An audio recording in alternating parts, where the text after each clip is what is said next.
Passionnant de vous informer, former, c'est notre devoir. Fidèles téléspectateurs, bonsoir. Bienvenue à votre émission que nous souhaitons de vous mettre au parfum de l'actualité marquant la République démocratique du Congo. Ouvrons cette émission avec deux sujets qui priment au moins aux yeux et aussi de l'actualité de la République démocratique du Congo, dossier Denis Kadima ainsi que le dossier aussi RAM où le Congolais ne laisse jamais indifférent au moins cette condition de vie. Sur ce, pour analyser, nous sommes aujourd'hui avec, nous avons l'honneur au moins de recevoir Bruno Mumbenga, analyste politique. Bonsoir et bienvenue à cette émission.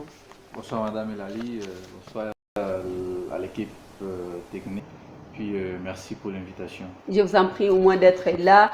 La douleur de l'enfantement, ça fait, tout le monde sait bien que ça fait tellement mal, mais l'enfant finit toujours à naître avec des contestations, pas de consensus au moins entre le chef des confessions religieuses. Aujourd'hui, nous sommes, au moins, s'il faut le dire, nous, étant que peuple congolais, nous sommes aboutis au moins à notre fin. La messe est tellement dite que nous avons Denis Kadima à la tête de la CENI comme successeur de Corneille Nangaa. Votre commentaire? Merci Madame Elali, la messe n'est pas encore dite. La messe est déjà dite parce que... Non, la messe n'est pas encore dite parce que ce qui s'est passé n'a pas vraiment respecté la constitution et puis la charte de confession religieuse, parce que dès le départ nous avons tous remarqué que M. Denis Kadima ne va pas nous produire de bons résultats, parce que il a tweeté dans son tweet en disant qu'il remercie les 8 confessions religieuses pour l'avoir voté comme étant président de la CENI, mais néanmoins il devrait juste dire je remercie au moins les 6 confessions religieuses qui m'ont choisi étant président de la CENI pour satisfaire à une classe politique l'UDPS. Mais dès le départ, c'est que moi, il y a 100 au moins, 2023, je ne vois pas vraiment une bonne élection. Les chefs de confession religieuse, s'il faut le dire, ne méritent pas au moins un remerciement venant de Denis Kadima? Il devrait dire au moins les 6 autres confessions religieuses qu'il a votées, pas dire non, les 8 en général. Parce que la SENCO, l'église protestante, l'ECC ne l'a pas voté. C'est ça le vrai problème. Donc, au départ déjà, nous constatons le mensonge envers M. Denis Kadima. Donc on suppose que même si nous partons aux élections en 2023, je ne vois pas il y aura aussi élection en 2023, Denis Kadima ne peut pas nous donner des vérités, les résultats qui seront issus des urnes. Donc, vous parlez tantôt au moins, M. Pruneau, vous parlez tantôt au moins de non-respect, au moins de la Constitution. On a quand même accordé des 48 heures à 48 heures de prolongation en prolongation, mais jusqu'à présent, on n'a rien eu comme étant un bon résultat venant de 2 autres confessions religieuses. Mais comment voulez-vous dire par là que on n'a pas respecté au moins le processus de la Constitution? Oui, Madame Elali, nous devons savoir ce qui s'est passé dans notre pays. Si 2006, 2011, 2018, les élections étaient toujours contestées par des classes politiques. Non, c'est moi qui étais vainqueur, l'autre dit c'est moi, donc voilà. Mais aujourd'hui, là, par rapport au dossier de M. Denis Kadima, la charte de 8 confessions religieuses, c'est clair. Avant d'aller déposer les PV au sein à l'Assemblée nationale, c'est le président qui prendra le devant et puis son adjoint. Mais le président, c'est la SENCO et puis son adjoint, c'est l'église protestante. Mais nous avons tous vu monsieur le pasteur de Dokamba s'est précipité prendre le devant de l'affaire. C'est ça qui pose problème. Mais parce que la situation en question a quand même pris du temps. Oui, bien que ça a pris du temps, il n'y avait pas au moins la normalité. Il ne s'attendait pas, raison pour laquelle vous avez vu, il y a eu toujours des prolongations en prolongation. Mais cela n'a pas certifié que M. Dodo Kamba puisse prendre le devant de ça. Donc au moins le prêtre était dans la vérité, parce que le prélat catholique et l'église des protestants, à les suivants, nous avons tous suivi. Il y a eu des corruptions et puis des menaces de part et d'autre. Raison pour laquelle l'église catholique n'a pas voulu enseigner, au lieu d'organiser une élection qui ne serait pas crédible. Néanmoins, il serait normal que le parti président puisse se mettre autour d'une même table pour résoudre ces problèmes-là. Parce qu'en dehors de Denis Kadima, Madame Elali, nous devons savoir qu'il y a des gens qui peuvent mieux travailler là. Que non, en dehors de Denis Kadima, on peut trouver X. Comme Mais qui, vous comme devez qui voir, parce que là, même le papier Etienne Tshisekedi. on nous avait quand même proposé, Rosa Malonda, il y a eu des contestations. On nous propose encore Denis Kadima. Ça suscite toujours le débat. Croyez-vous que si on proposera au moins une autre personne, ça là, bon, on allait avoir au moins de bons résultats comme réaction venant des X et des Y. Madame Elali, le point de M. Denis Kadima, c'est que nous tous nous les reprochons parce qu'il est proche du pouvoir. Là, ça montre déjà que si même on organisait des élections aujourd'hui dans d'office, l'UDPS va passer. Nous avons contesté Rosa Malonda. Qu'est-ce qu'on a reproché à Rosa Malonda? Parce que Rosa Malonda était proche du PPRD. Raison pour laquelle vous avez vu, nous étions descendus dans les rues. Il y a eu plusieurs arrestations. Donc c'est ça le problème. Mais aujourd'hui, là, les mêmes cas avec Rosa Malonda, c'est le même cas avec Denis Kadima. Mais ce qui s'est passé, nous avons tous vu qu'il y a eu forcing parce que M. Denis Kadima, à ce que nous tous, nous les Congolais, nous sachions, il est proche de M. Félix et c'est un ami à qui ils ont grandi ensemble. La raison pour laquelle vous avez vu qu'il y a eu des doutes parce que voilà. M. Denis Kadima, avec tout ce que les prélats catholiques ont dit, il y a eu monnayage auprès de quelques pasteurs et puis cela montre déjà ce n'est pas vraiment une CENI qui sera indépendante. Cela prouve que non, cette CENI sera au service de l'UDPS. Mais je me pose la question, c'est que oui. Même s'il y aura tricherie, je ne vois pas par quelle magie M. Félix peut réussir, il peut gagner, passer. Parce que son premier opposant, c'est son bilan qui va lui justifier. Je vais y revenir avec vous parce que vous avez dit que non, ce qui prime au moins parce que M. Denis Kadima est considéré comme étant l'un des proches de l'UDPS. Mais quelle est la priorité avec Denis Kadima? Ce n'est pas ses compétences, mais c'est juste le fait d'être au moins proche de l'UDPS, c'est ça qui prime pour vous? Oui, madame, la compétence, bon, je ne sais pas le parcours de M. Denis Kadima. C'est que nous avons suivi auprès de M. Labéchol. Non, le problème de trouver la personne qui aura le courage de dire non, M. X, vous n'avez pas réussi. C'est ça le vrai problème. Les compétences de M. Denis Kadima, là, je n'en doute pas. C'est un monsieur à qui j'ai beaucoup de respect. Bon, je ne peux pas me mêler dans cette histoire de compétences. Et puis, si nous devons regarder, moi, madame Elali, vous devez comprendre que même Joseph Kabila, tout le monde disait, c'est le diable, le représentant de Satan sur le monde, il n'a pas pu faire ce que nous sommes en train de vivre aujourd'hui. Si nous regardons l'élection de 2006, vous allez voir que non, la personne qui détenait le ministère des Finances, c'était M. Marco Bangouli. Il était du Katanga. Donc, si nous regardons bien parmi tous ceux qui ont organisé l'élection, vous allez voir que non, il y avait une représentativité de chaque province. Bien que les Katanga prennent moins la majorité, mais chaque province est représentée. Mais prenons le cas de M. Denis du pouvoir actuel. Vous allez voir non, la personne qui détient le ministère de la Finance. Il est de l'espace Kassaïen. La personne qui détient la Banque centrale du Congo, madame la gouverneure, là, le nom échappe encore. Vous allez voir que non, la personne qui détient la justice est de l'espace Kassaïen. Aujourd'hui, là, la personne qui est président de la CENI est de donc, vous allez voir au moins que c'est ça où se trouve votre crèche apparemment. C'est ça aussi le problème des Congolais.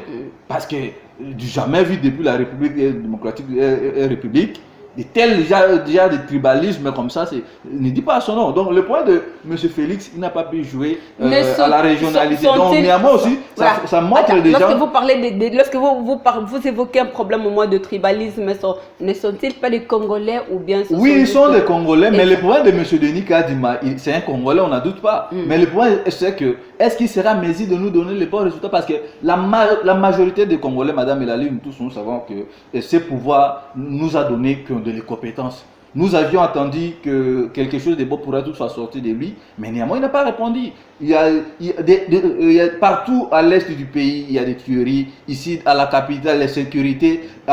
Donc les pays n'avancent pas. Par contre, nous avons fait des reculs. Aujourd'hui, là, la démocratie la démocratie, c'est aussi savoir écouter la voix de la minorité. Tant bien que non, la majorité prime. Mais nous avons vu de l'autre côté l'opposition réclamer le consensus. Ils devraient au moins écouter qu'est-ce qu'on reproche à moi. C'est ça le vrai point. Est-ce qu'en dehors de Denis Kadima, il n'y a pas un Congolais qui peut servir le pays en dehors de Denis Kadima? Je ne crois pas. Donc le problème, c'est que M. Félix Tshisekedi ne pourra pas. Si on ira dans de très bonnes élections, il ne va pas réussir. Raison pour laquelle vous avez vu, il a pistonné ses maillots pour lui favoriser. Nous ne sommes pas encore arrivés en 2023, donc nous sommes à quelques mètres, même de, si vous voulez dire, à quelques kilomètres de 2022. Dans une année, voilà. Madame Elali, parce que 2023, ça sera voilà. Une année des élections. De toutes les façons, mais de toutes les façons, ça chauffe encore en République démocratique du Congo, s'il faut le dire. Ce n'est pas encore comme, permettez-moi moi pour la tautologie, nous ne sommes pas encore arrivés en 2023, mais vous jugez déjà de loin Denis Kadima comme étant avec lui une fois, comme étant organisateur des élections de 2023, on n'aura pas au moins de bons résultats. C'est en fonction de quoi vous tenez tous ce genre de propos, de prophéties au moins s'il faut le dire, et qui ne convient pas peut-être deux fois avec ce que lui pense, lui voit au moins de 2023. Oui, Madame Elali, ce que nous tous nous avons constaté, il y a eu d'abord des mensonges auprès de M. Denis Kadima. Il allait remercier les 6 confessions religieuses. Mais lui, il a dit, je remercie les 8 confessions religieuses, tandis que les 2 autres ne sont pas d'accord avec lui. Mais ça fait, ils font partie, ça fait déjà membre. Ils font partie de confessions religieuses, oui ou non? Oui, voilà. Ils font partie de 8 confessions religieuses. Mais les 2 n'ont pas pu jeter l'air dévolu sur sa personne. Et puis les 2. Si réellement cette CENI était une CENI indépendante, pourquoi les gens de l'Union sacrée ont festoyé? Nous avons vu les images à l'Assemblée nationale, comment est-ce que les gens dansaient, il y a eu même de la champagne qui se sont distribuées, et puis il y a eu monnayage. Vous croyez réellement avoir toutes ces images-là? Vous croyez que nous irons dans une bonne élection? Je ne crois pas. Et puis à la 10e mairie, c'était une grande manifestation, une grande fête qui ne dit à son nom. Raison pour laquelle tout ça, ça montre que en 2023, moi selon moi, j'ai dit, même si 2023 serait demain, il n'y aura pas des élections. Parce que, en voyant tout ce qui s'est passé, c'est ça que M. Félix a fait là, c'est du forcing. Comment? Parce qu'en 2023, il va évoquer notre sujet en disant non, néanmoins, il n'y a pas eu consensus, il faudra que toutes les parties prenantes, nous puissions nous mettre autour d'une même table. Mais néanmoins, il a déjà son pion qui est Denis Kadima. D'où il y aura quoi, prolongation d'ici 2025, soit 2024, pour organiser une bonne élection. Donc, en 2023, que les Congolais ne s'attendent pas aux élections. Ce que nous tous nous devons nous attendre, c'est le dialogue dont... Comment ça? Parce que lui-même, le président de la République est toujours fidèle à son discours, il tient toujours à pouvoir organiser les élections. Non, madame, est-ce que allez vérifier le ministère de la Finance, est-ce que le gouvernement de Sama Lukonde, combien ils ont déjà prévu pour l'organisation des élections? Allez vérifier dans des banques. Il n'y a même pas un 100 francs qui est déjà mis à côté pour les organisations des élections. Les élections municipales, les élections provinciales, y compris les élections nationales, la présidence, c'est ça, oubliez ça. Donc, il n'y a pas encore quelque chose de bon qui est déjà mis à place. C'est la raison pour laquelle moi, étant qu'un analyste politique, je ne vois pas des élections en 2023. Parce que ce que M. Félix a fait, s'il y aura au moins dialogue, que néanmoins mon Denis Kadima est là. Si on irait même en prolongation, mais Denis Kadima serait comme état toujours président de la CENI. D'où il faudra que les politiques, y compris ceux de l'opposition, de la majorité, ne doivent pas vraiment s'en prendre sur les élections de 2023. Moi, je vois au moins les élections d'ici 2025. Parce qu'à ce moment-là, M. Denis Kadima serait toujours, et ce qui serait profitable à M. Félix, parce que soit Denis Kadima est là. Voilà, depuis que la République démocratique du Congo et la République démocratique du Congo, nous avons toujours des tensions, nous avons toujours de crises, hein, s'il faut le dire au moins, à ce qui concerne au moins le secteur électoral, avec les organisations des élections, ça pose toujours problème. Souvenez-vous avec Abbé Malumalu, avec Ngoyi Mulunda, on a eu avec Corneille Nangaa, il y a eu toujours des tensions, ainsi de suite. Où se trouve au moins le mauvais départ de tout ça? Le mauvais départ parce que les gens, si nous retournons en arrière, Madame Elali, vous allez comprendre qu'en 2006, l'Église catholique n'avait pas mandaté Michel Abbé Malumal pour qu'il soit président de la CENI à l'époque CI. Et en 2006, vous allez voir tous ces problèmes-là. Cela fait l'ensemble de tous les problèmes que nous sommes en train de vivre. Parce que si et seulement si s'ils étaient d'accord pour servir le pays, quelque part, moi aussi, selon mes analyses, il faudra que l'organisation des élections qu'on puisse les remettre auprès du ministère de l'Intérieur comme dans d'autres pays. Parce que c'est le ministère de l'Intérieur qui est censé organiser des élections. Mais chez nous, vous allez voir les prêtres, comme ce qui s'est passé récemment. Vous allez voir les prêtres qui étaient mieux placés pour mettre ensemble, mais ils se sont divisés. Il n'y aura pas aussi des tensions une fois qu'on puisse au moins remettre la CENI entre le maître de ministère de... Cela aussi posera problème. Pourquoi? Parce que chaque président dans notre pays, s'il arrive, il a toujours tendance de travailler sur des mandats. Échec ou pas, il veut toujours travailler sur des mandats. Donc, partout en Afrique, si vous regardez bien, vous allez voir, les présidents africains ne veulent pas travailler un seul mandat. Même s'il n'a pas bien travaillé, son souci serait de briguer le deuxième mandat. Alors, si on remettait aussi les organisations des élections auprès du ministère de l'Intérieur, cela posera maintenant un grand problème. Alors, quant à nous, comme on dit, c'est la justice qui élève une nation. Donc, dans notre pays, s'il veut que les choses puissent aller de l'avant, il faudra une bonne justice. Parce que cette justice-là, s'il est vraiment une justice indépendante, vous allez voir que non, comme au Burkina Faso, les gens ne prennent pas, même à Botswana. Ces pays-là sont vraiment trop rigoureux en matière de la justice. Mais chez nous, si il y a de la corruption qui bat son plaid, de l'autre côté, vous allez voir ce qui étaient les modèles ne sont pas des modèles. En voyant nos pasteurs, quel exemple que nous devons en tirer. Donc pour moi, je vois c'est que non, en dehors de tout ça, c'est la République démocratique du Congo qui prime.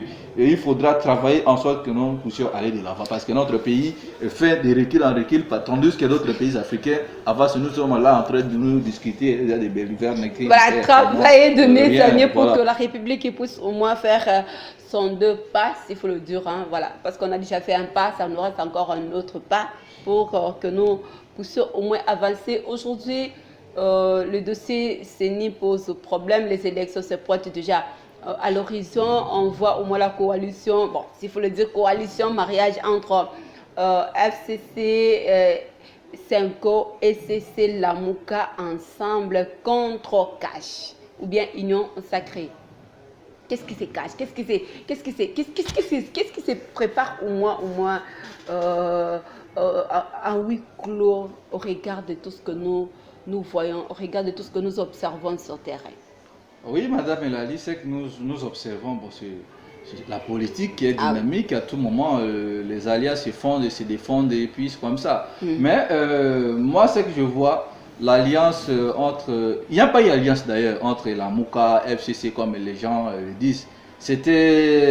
L'appel a été lancé par les prélats, nos pasteurs de l'église catholique, Milapro de l'ECC protestant, et voilà ça. Alors, moi je trouve aucun mal si ces gens se réunissaient pour une cause noble. Mais le malheur serait que M. Félix n'aura pas vraiment de l'opportunité de tricher si vraiment si nous aurons des élections en 2023. Parce que cette coalition-là, en voyant ça, c'est une coalition vraiment très dangereuse. Parce que nous devons savoir, l'FCC ont des moyens qui vont mettre leurs moyens pour déstabiliser le pouvoir en place. En dehors de ça, l'église catholique a ses fidèles. L'église protestante, elle aussi, a ses fidèles. Vous voyez, Madame Elali. Et si nous voyons la plateforme, la Mouka, a aussi une grande popularité derrière lui. Donc, quant à moi, M. Félix, du jour au jour, il est en train de perdre ses vrais alliés. En l'occurrence, les Américains qui les soutenaient. Aujourd'hui, là, nous avons vu M. Félix donner les dos pour se diriger vers l'Asie mineure. C'est ce qui serait un peu instable pour lui. En dehors de ça, il a fallu que M. Félix Tshisekedi puisse écouter ses alliés. En voyant le départ de Moïse Katumbi, pour se liguer contre monsieur Félix.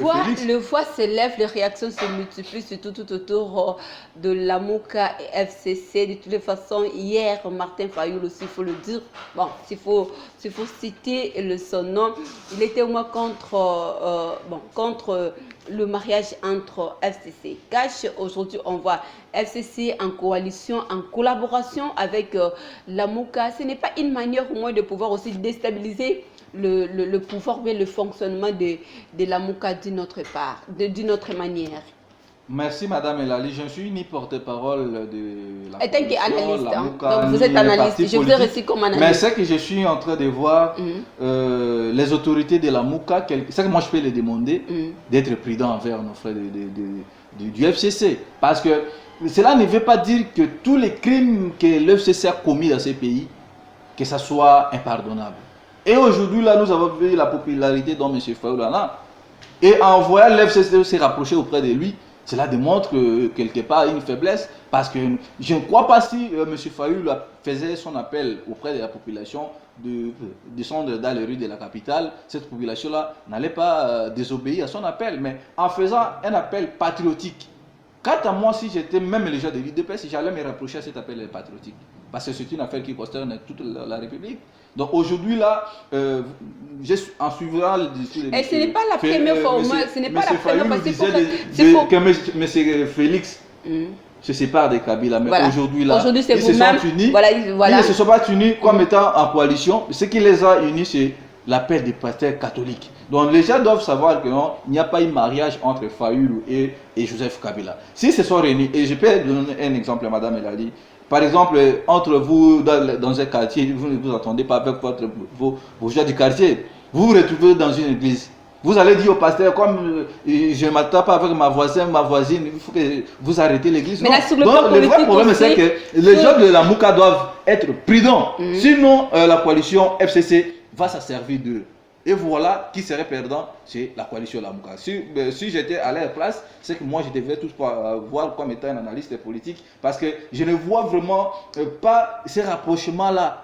Ça sera profitable pour l'intérêt de la nation. Ouais. Parce que l'FCC viendra comme étant, regardez, nous au moins nous avons servi le pays, et aujourd'hui là nous sommes avec la MOCA, d'où il faudra maintenant que la population doive nous donner aussi de la confiance. Quand vous avez donné à Martin Fayoul, quand vous avez donné à XY, donnez-nous aussi une confiance. Mais la population n'est pas du...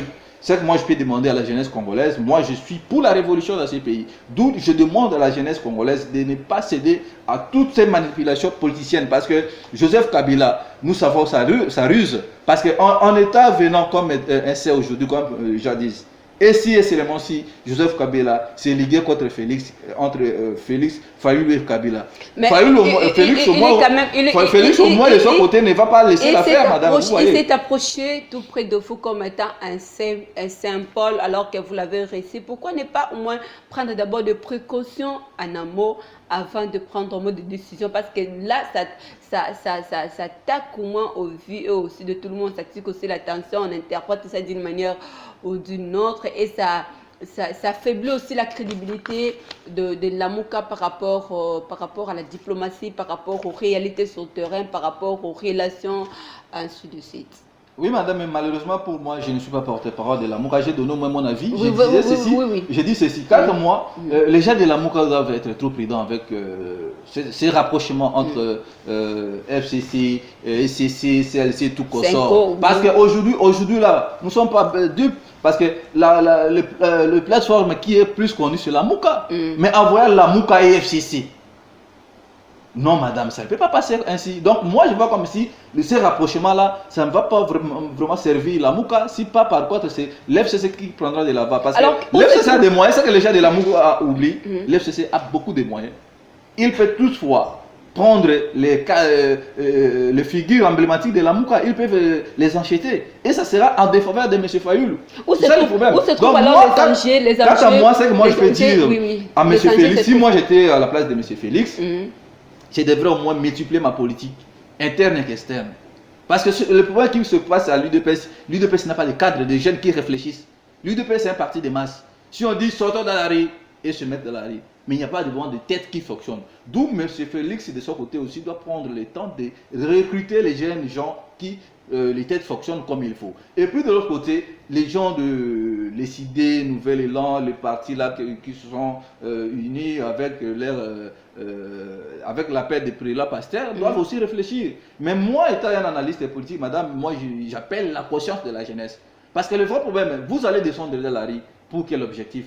Allez juste applaudir Joseph Kabila. Allez applaudir qui que ce soit. Non, ce n'est pas le vrai problème. Quand vous descendez dans la rue, il faut qu'il y ait au moins changement. Nous sommes descendus dans la rue. Pourquoi? Parce qu'on nous a fait appel sur le point des rames. Nous devons voir clair là-dessus. Mais chez nous, vous allez voir cette jeunesse-là descendre dans les rues en chantant, danser, et puis par après, c'est comme ça. Ils rentrent à la maison sans pour autant trouver gain de cause. Mais je demande vraiment la vigilance parce que en voyant les rapprochements, bien que c'est le prêtre qui ont fait cet appel entre la Mouka et autres FCC, la responsabilité revient à la jeunesse congolaise. Raison pour laquelle moi, j'opte pour la révolution. Parce qu'on peut organiser des élections en élections dans ces pays. Ça ne va pas changer. Vous allez voir, les politiciens, ça serve toujours auprès de la jeunesse. Et puis par après, ils vont les rejeter. Voilà, donc moi, je fais un appel maintenant là, comme étant Bruno Mbenga, à la jeunesse congolaise. Que nous puissions nous unir pour mettre à côté ces politiciens qui ont travaillé de 1960 jusqu'à ce jour, le pays n'a pas pu faire son avancée. D'où il faudra un renouvellement de la classe politique nouvelle. Donc nous devons rajeunir la classe politique congolaise. Voilà ce que moi je parce que de toutes les façons, nous sommes arrivés à la fin de cette émission, mais je vais quand même vous prendre un peu avec deux pieds en l'air, parce que vous avez dit, organiser les élections en République démocratique du Congo, ça ne changera rien comme étant développement. Et là, vous soulevez encore un autre problème. S'il faut préconiser au moins quelque chose pour le bon fonctionnement de notre pays, quels sont les mécanismes faut-il mettre en place pour essayer un peu d'orienter, d'organiser, de voir un peu la classe politique afin de faire mieux encore pour notre beau et cher pays? Madame Elali, c'est que moi je vois les problèmes qui se passent dans notre pays, notre jeunesse. D'abord, selon moi, c'est la moralité. La jeunesse congolaise a perdu sa moralité. On disait en 1960, nous n'avons pas eu de cadres universitaires. Mais aujourd'hui, là, en 2021, combien d'universités que nous sommes dans ces pays? Mais les jeunes ne réfléchissent pas. Cela aussi pose un problème. Et de deux, vous allez voir, si je peux dire que les pasteurs des églises de réveil m'en excusent, les églises ont inondé les pays. On ne peut pas développer un pays par des prières, non. Nulle part dans la Bible. J'ai lu la Bible et je n'ai pas vu un endroit où on a écrit le pays se développe par des prières. Par exemple, vous allez voir les jeunes, du matin au soir, ils sont dans les églises. Les jeunes ne veulent pas travailler. Ça fait aussi parmi des causes que le pays n'obtiendra pas. Qu'est-ce que la classe politique? Donc la classe politique, par là aussi. Il faut que la jeunesse congolaise apporte aussi quelque chose, mais on ne sait rien du tout. On doit changer notre façon de voir les choses. Il ne faut pas que la jeunesse congolaise soit le marchepied des politiciens. Par exemple, ce qui se passe aujourd'hui, nous avons vu l'UDPS a lutté pendant 37 ans. Ce sont les jeunes qui ont lutté. Mais regardez ce qui se passe à l'UDPS. Ce ne sont pas des jeunes qui sont dans des ministères où ils sont allés plutôt récupérer les gens de la diaspora, mais ceux qui ont lutté ici sur le terrain, ceux qui ont été emprisonnés, ceux qui ont été brûlés vifs. Vous voyez le point. Donc, la jeunesse congolaise, moi je fais appel, nous devons au moins réfléchir. Nous devons vraiment réfléchir parce que ce vieux qui a travaillé avec Joseph Kasavubu, avec Mobutu, aujourd'hui là avec Félix Tshisekedi, ne fait pas avancer le pays. Mais au lieu que les jeunes réfléchissent, comment est-ce que ce vieux, nous leur donnons de l'opportunité, de l'occasion de travailler pour la République. Mais ils ne travaillent pas pour nous. Mais aujourd'hui là, quand il s'agit dans les rues, vous allez voir les 6, si je ne me trompe pas, vous allez voir, c'est les jeunes qui vont descendre dans les rues. Et puis, ce sont les jeunes là, les uns ne vont pas rentrer de chez eux. Ce sont une jeunesse inconsciente. Oui, j'ai parlé, la moralité. C'est une jeunesse perdue, inconsciente. D'où moi, j'ai fait appel à cette jeunesse de venir s'unir. Nous devons former notre force, nous devons former notre force à nous. On ne va pas se débarrasser de tous les vieux. Il y a des vieux qui ont vraiment la bonne moralité, qui ont le souci d'aider au moins la jeunesse, mais ils ne sont pas aussi nombreux. Mais en regardant la majorité, c'est vraiment de la médiocrité qui sont auprès de nos leaders politiques. Raison pour laquelle, moi, je demande à la jeunesse congolaise de bien vouloir observer, regarder, jeter un coup d'œil.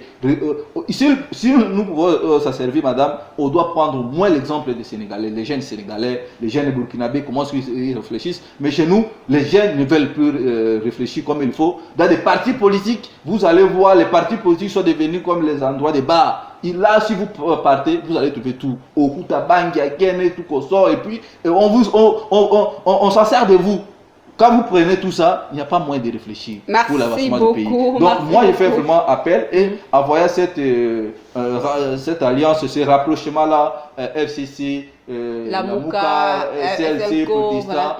C'est que moi, je peux dire comme conseil que les gens de la Mouka doivent être vraiment trop prudents. Et en voyant tout ça dans un autre angle, ce n'est pas Fayulu qui est allé demander la main auprès de Joseph Kabila, c'est plutôt Joseph Kabila qui est venu vers Fayulu. C'est ça la différence. Mais quelque part, il n'a pas fallu qu'il y ait au moins ces rapprochements parce que nous tous nous avons condamnés en disant Kabila c'est le diable, Kabila détruit le pays. Mais aujourd'hui là, en voyant ces rapprochements, même si en quelque part nous devons au moins nous assumer quelque part, madame Elali. Merci beaucoup Bruno de votre présence, surtout d'avoir répondu à cette invitation. Merci madame. Nous voici arrivés à la fin de cette émission, nous vous disons merci, au revoir.